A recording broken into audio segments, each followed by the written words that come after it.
Avvalambor assalomu alaykum qadri baland do'stlarimiz. Mana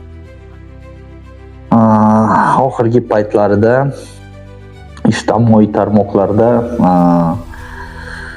O'rta Osiyolik migrantlarga nisbatan Rossiya Federatsiyasida har xil bosmalar hamda kamsitishlar, hokazo ko'p yangiliklar ko'ryapmiz.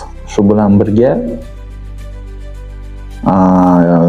kuni kecha ijtimoiy tarmoqdagi bloger Aziz Hakimov haqida men bir ikkita bilmayman o'zidan yasagan pravozащитникmi yoki kimdirning fikrini o'qiganman. Rossiya Federatsiyasining bo'layotgan vaziyatda men quyidagi fikr bildiraman. Shaxsan mening fikrim bu chuqurlashgan hamda reja bo'yicha qiladigan siyosiy o'yinlardan biri.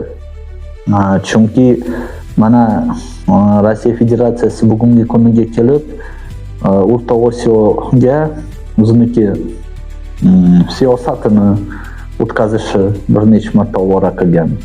Qolaversa, mana bu migrantlarni kamsitishi bosmaning usulidan biridir. Men shunaqa deb bilaman.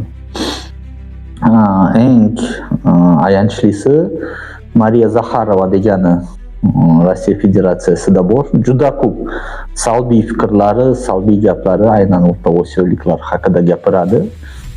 Eng ajoyibi Rossiyaning prezidenti va hukumati bunday narsaga muntazam ravishda ko'z yummoqda. Bundan bitta narsa kelib chiqadiki, qanday qilib ular bizga do'st bo'lishi mumkin? Turli iqtisodiy tomondan, boshqa tomondan hamkorlik qilish kerak, lekin chegarani ham ushlash kerak. Aziz Hakimov masalasiga qaytadigan bo'lsak, uning postlarida, uning fikrlarida sobiq ittifoq tiklash lozim deb yozgan edi va hokazo. Birinchidan mana mustaqillikka erishganimizdan keyin gap yo'q, dastlabki yillarda juda qiyin bo'ldi, lekin bor, mana sekin O'zbekiston o'zi tanlagan yo'lda juda ko'p yutuqlarga erishgan. Juda ko'p. Bugungi kunda ham bunday yutuqlar davom etmoqda.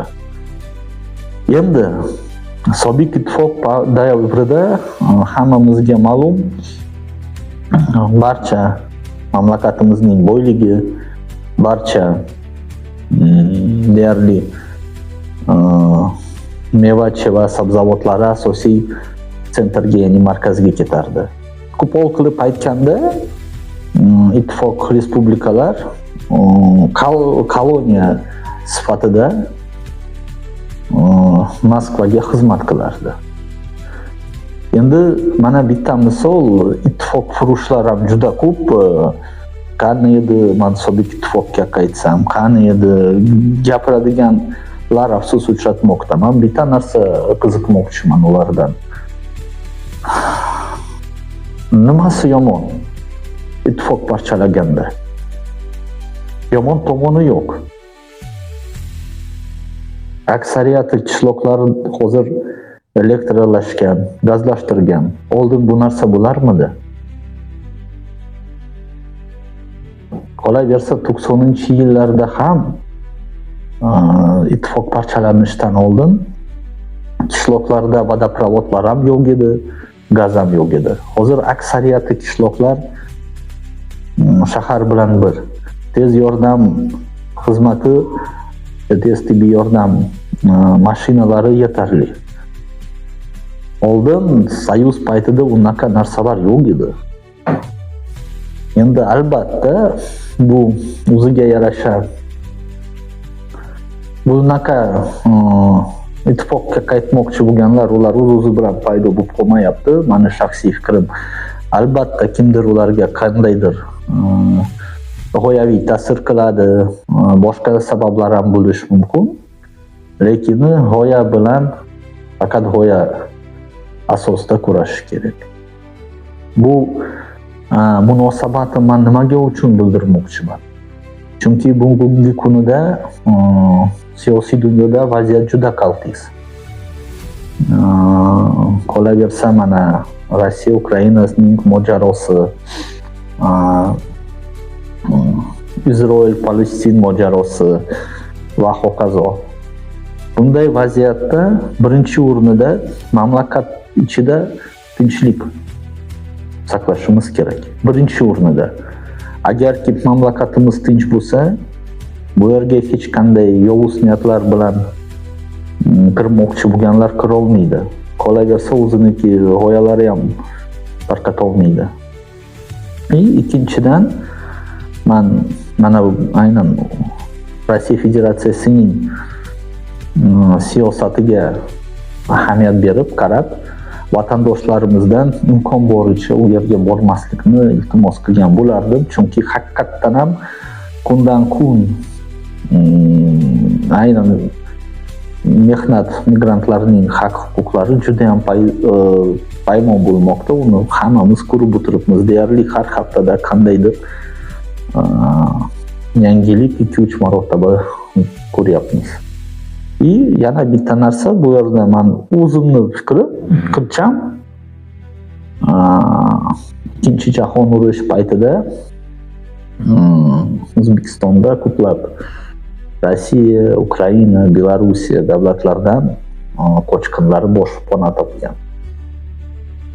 Kimdir bu yerda ulg'ayib, o'z vataniga qaytib, o'qib, qandaydir lavozimlarga erishgan, oilali bo'lib ketgan. Balki Rossiyaning siyosatchilari ham orasida ham O'zbekistondan chiqqanlar bordir.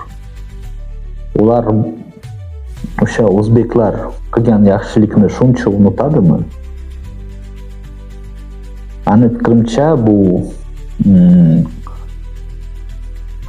munosabat to'g'ri baholanadi va bu yerda men millat totuvligi yo boshqa narsani mutlaqo buzmoqchi emasman.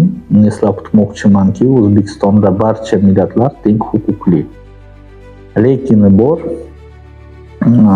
bitta narsa alohida ta'kidlash joizki, O'zbekistonlik xalq, mana ko'p millatlar vakillari bor. Ruslar, qozoqlar, koreyslar,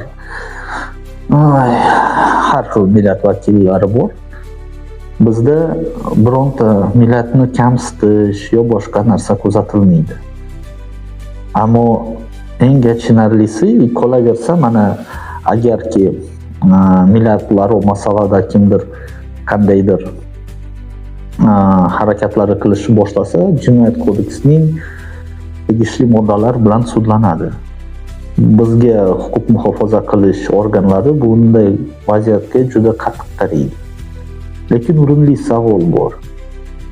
Rossiyada bunday holatlari sodir etilayotgan bo'lsa, nega ularning huquq muhofaza qilish tizimi bunday narsalarga barham bermaydi? Axir bu narsa birinchi vazifa-ku. Umid qilamanki, bu munosabat har bitta odam, tomoshabinlarimiz urib, to'g'ri baholab, o'ziga munosib fikr chiqaradi. E'tiboringiz uchun rahmat. Bizdan uzoqlashmaydi.